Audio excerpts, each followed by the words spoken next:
Taylor is doing more with less this year, why the Arizona Diamondbacks are the biggest losers in Major League Baseball, and can the Red for Ed movement stay focused on positive gains despite losing to Governor Ducey? The 520 starts now.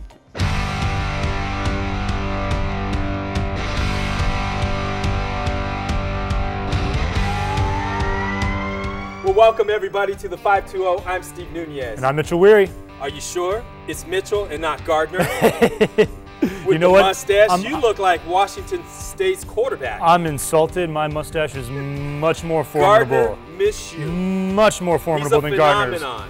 The kid is fantastic. I'm not sure you are. Yet. Not yet. All right, man. Are you ready for this? Let's do it. Let's do it. All right. Can Cats beat underdogs? The Wildcats beg to differ. Despite Arizona blowing out the 15th-ranked Cougars 58-37 last year, Vegas oddmakers are putting their money on 8th-ranked Washington State to beat the Wildcats this year by at least 10.5 points. The Cougars are playing for a spot in the college football playoff. The Wildcats are playing to win the Pac-12 South. No respect, no respect, no respect. This is a team in Washington State that's going to score a lot of points, and they are a formidable opponent. We're going to have a challenge ahead of us, especially on the road. However, I do believe that if the secondary can show up, and if we can play good defense in the backfield and force Gardner to make bad decisions, force him to throw the ball, we have a shot at winning this game. Last year, Washington State outgained Arizona 658 yards to 585 yards. Right now, Arizona's third down defense in the last two games has held its last two opponents to 29% conversion rate. That is going to be key. You know why? Because last year Washington State converted on 32 first downs. And unbelievable. And it's one of the things that they do so well. Like you said, they convert on third down. You know, they are finding a way to constantly get first downs, constantly move the ball. It's amazing that they're passing the ball 54 times a game almost and still managing to maintain possession the majority of the game. They're a fabulous football team to watch, and I'm really excited to watch our Wildcats see what Khalil Tate and J.J. Wright can do against them this weekend. Well, J.J. Taylor has had a couple of 200-yard games, and he has just been named to the Doak Walker list, best running back in the country. J.J. Taylor, forgive me for mistaking his name, but the kid deserves it though. He's been outstanding this year. He's going to have a 200-yard game. Khalil Tate is going to have a repeat performance from last year when he had 158 rushing yards and 275 yards in the air. He's got to do the same this year, but again, it boils down to keeping Washington State off the field, stopping them on third down, and making sure our defense is well rested for the fourth quarter, because that's what it's going to come down to. I think it was Mr. Schuler who had that big pick six in the fourth quarter of last year's game. We're going to need some big defensive plays like that as well. All right, if Arizona upsets Washington State, both teams could see each other again in a rematch for the Pac-12 title. You would think the Pac-12 would showcase such a high-profile game, right? Well, nope, not the big dummies running the Pac-12 network. Instead, Arizona and Wazoo will kick off at 7:30 p.m. in Pullman, which is 8:30 in Tucson. This game marks the 7th straight time in 9th and 11th games this season that the Wildcats play late at night. ESPN will televise the game. Quickly, who do you got? 48-41 Cats. I'm going to say that we can persevere and our offense dominates theirs. I have Arizona 38, Wazoo 28. Why? Why do you think that is? Why? Because Vegas, baby, has Wazoo winning this game 38-28. I think the score is going to be flipped. Arizona covers the spread. Take the Cats plus the points. Give Steve that half a point to cover his spread the opposite way. I just want some money. That's all it is. All right, moving on to the hardwood now. Is this year's last-minute put-together Arizona basketball team better than last year's team, consisting of 3 current NBA players, including #1 draft pick DeAndre Ayton? Well, comparing the first 3 games at this point in the season, last year's team, no doubt, had at times unstoppable offensive scoring power, but in the first 3 games, this year's team, made up of role players, has better all-around scoring balance, better chemistry, and plays much, much better defense, and they like each other. Go figure. I like what I've seen so far. You can see the chemistry on court. You can see that they're having fun. And I really love what I've seen on the defensive end of the ball. I haven't seen enough yet, though, and I want to see guys like Ryan Luther, guys like Emmanuel Akot be incorporated into the game plan more. And their pre-conference schedule, I'm not impressed by it. I'm not impressed by. I think Iowa State and Alabama are really only the two big tests. I think we get both of those teams on the road, and so I'm looking forward to watching those two games, and maybe the invitationals because we'll get Gonzaga hopefully in one of those. But here's where I disagree with you, because right now at this point of the season, this team is, forget about the stats, okay? It's all about the eye test. Right now you're seeing that this team loves to play defense. They help each other on defense. They cheer each other when one of them breaks a shooting slump. And you know one thing I've seen this year that I did not see last year? When Trier got fouled last year and he was put on his butt, no one raced over to pick him up. You know what they're doing this year? They're racing over to help each other off the floor. That is building team chemistry, and that is part of the eye test that I think this team right now, I'm not saying they could beat last year's team, I'm saying they're better team. But Steve, it's really easy to wear all smiles when you haven't dealt with adversity, and you really haven't seen this U of A team deal with any adversity. Amazing. All of a sudden, you're a non-Sean Miller loving person. You know me, I will never give up on loving Sean Miller. I love what he's doing so far with this team. I just need to see I'm not saying I love Sean Miller. I'm saying I love my Wildcat basketball team. All right, let's move on. Well, should the Arizona Diamondbacks be ashamed of themselves for cutting the pay of their big-headed mascots? These dang cheapskates of an organization announced 15 legend racers and 20 members of its entertainment crew will take a pay cut from earning $60 a game to now earning minimum wage or $10.50 or $10.50 per hour.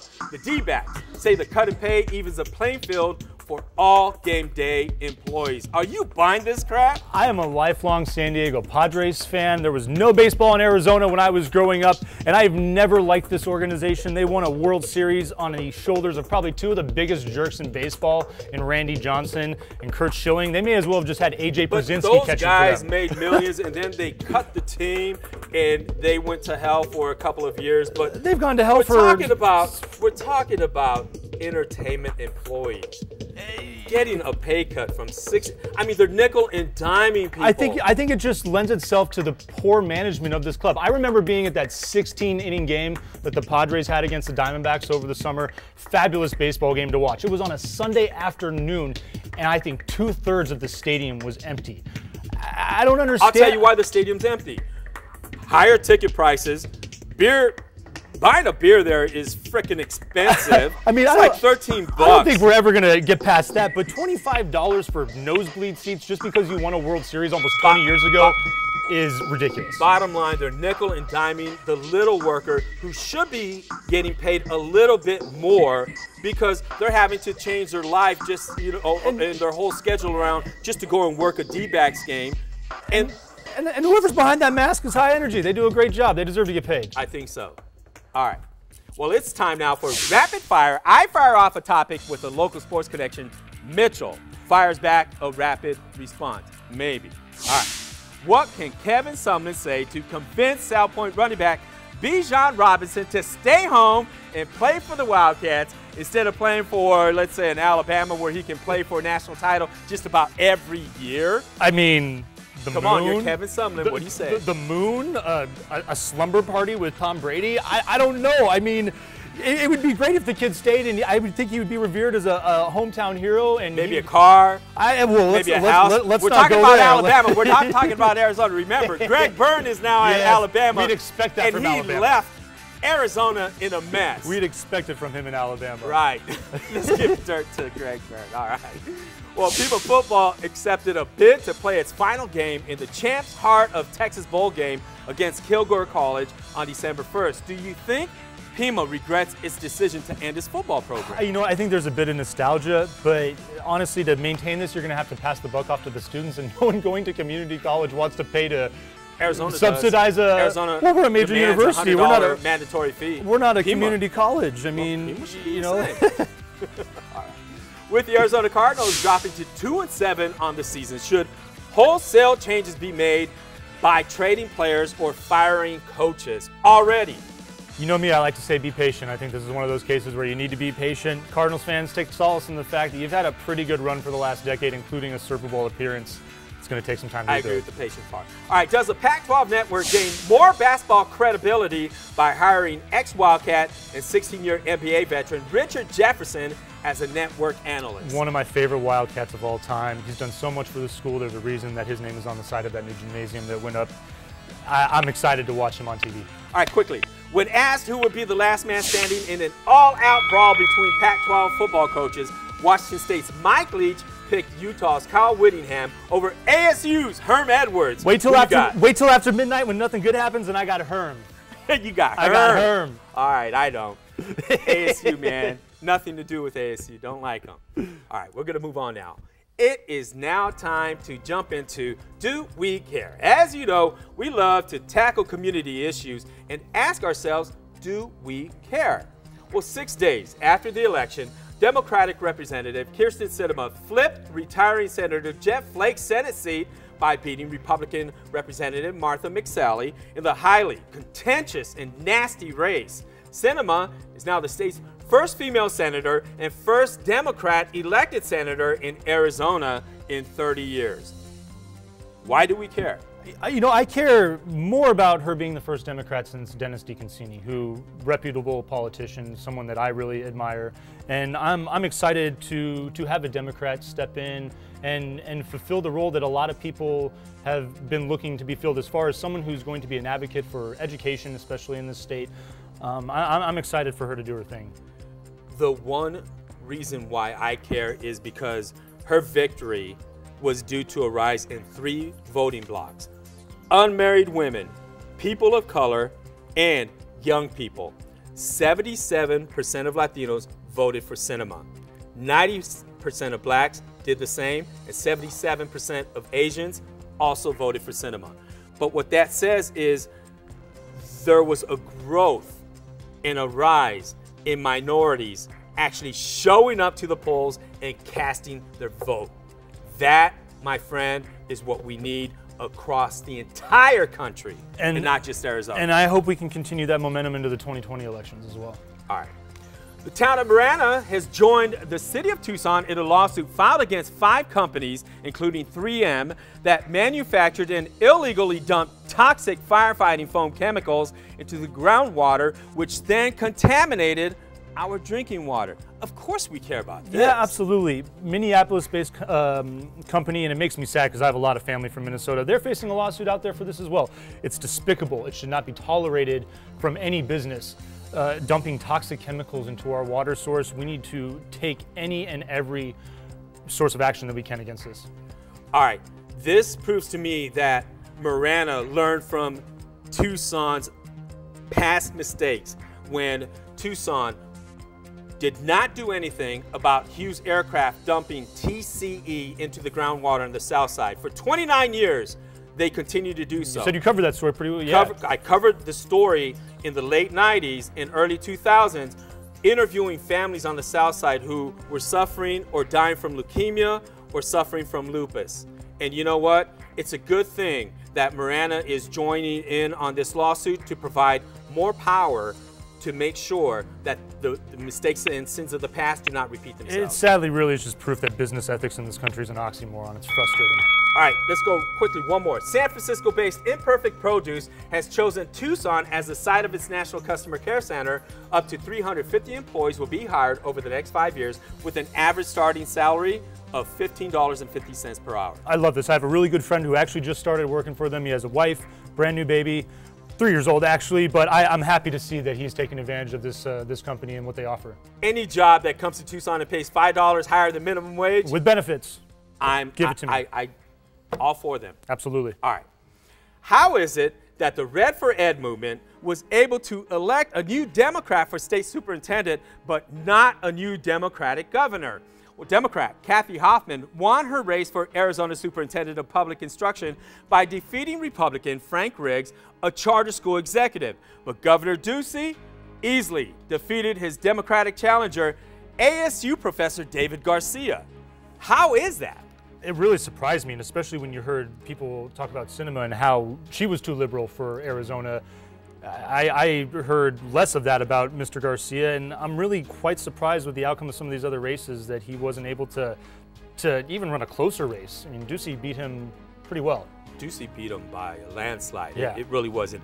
All I can think about is that a lot of teachers forgave Doug Ducey within the Red for Ed movement, and the fact that he was able at the last minute last spring was able to pass the 2020, which is giving teachers a 20% pay raise by 2020. Because you look at state superintendent, Democrats came out, and even independents and Republicans switched over and voted for a Democrat. First time in years and years and years. But yet that vote didn't transfer over to vote Ducey out of office. And if that's if that's what really happened, is that people bought into Ducey's 2020. Well, let's lay some facts out then. That's going to increase Arizona teachers' salary maybe to $37,000. No, on average by 2020, the average teacher's salary will be $58,000. It'll be $58,000. $58,000 in Arizona. In Arizona. Okay. But you're looking at a lot of disparity within a lot of school districts. I mean, you go to Phoenix and the pay is extremely higher. You go to Tucson and the pay even at Vail is much, much higher than TUSD. Still, with all of that said, Arizona still ranks 45th in teacher pay. I serve tables 30 hours a week and I make more than teachers. And you should be a teacher. And it's sad, and I should be a teacher. I'm kind of ashamed. You went to school for a sometimes teacher. I did go to school to do it, and I've stayed in Arizona, and there's a reason why I've never pursued it. It's sad, and I hope that one day it gets to a state where we can. All right, let's move on now. Well, you've heard the phrase, "Oh, no, you didn't." Well, here at the 520, we're not afraid to tell it like it is with, "Oh, yes, we did." By now, I'm sure you've seen this photo right here. A group of about 60 teenage boys throwing up Nazi salutes. How the hell did these kids from a high school in Wisconsin become so shameless, hateful, and confidently entitled to think they can race bait without any repercussions? According to one student, the salute was done at the suggestion of the photographer. Sure, you can blame him. He thought it was okay to post a photo on his business website until he took heat for it. But from the looks on these faces of these teenagers, many of them are laughing. And it doesn't appear as though the photographer twisted their arms to force them to spread a symbol of hate. Despicable. Deplorable. It's absolutely disgusting. I do want to acknowledge there's a young man in the upper right-hand corner of that picture, Jordan Blue, who chose not to, and who has since been highlighted in the press and deserves all the recognition that he has gotten. It's tough, especially at that age, to stand up for what you believe in, especially around 60 other people. And it's nice to see that someone in that group wasn't shy about standing up for what they believe in. Obviously, spewing out hate speech or throwing up the Nazi symbol has become the new normal in our country today. But you know what really pisses me off is that no one wants to talk about racism. No, and it's the rhetoric that it doesn't exist anymore, but there you go. It's right there.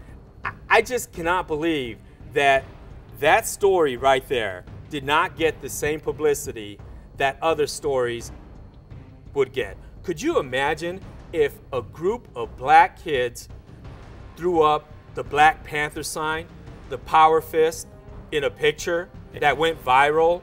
It's hard to say what the outcome of that would have been, but you know, these are young, impressionable men, young, malleable minds, and these kids, this behavior was learned. What they displayed in this photograph was learned. It wasn't just, they weren't just born that way. Look, the Auschwitz Memorial said this in response, quote, "This is why every single day we work hard to educate. We need to explain what is the danger of hateful ideology rising. Auschwitz, with its gas chambers, was at the very end of the long process of normalizing and accommodating hatred." We digress. We digress. I have another quote real quick. "If you repeat a lie often enough, people will believe it, and you will even become to believe it yourself." Joseph Goebbels said that. The very man that these people were looking to support also acknowledged that they play just a puppet role, and that they are being lied to, and that they are buying into that lie. And I say, if you don't stand for something or stand up to something like racism, then you stand for nothing. Stand with Jordan Blue. All right. Well, that does it. for this week's episode of the 520. Our goal is to tell it like it is because it's all about giving voice to opinions, even if you don't agree. Be sure to follow us on the Facebook and Twitter at the 520 Tucson. I'm Steve Nunez. And I'm Mitchell Weary. Go Wildcats, baby. Yeah. Yeah. Bear down, baby.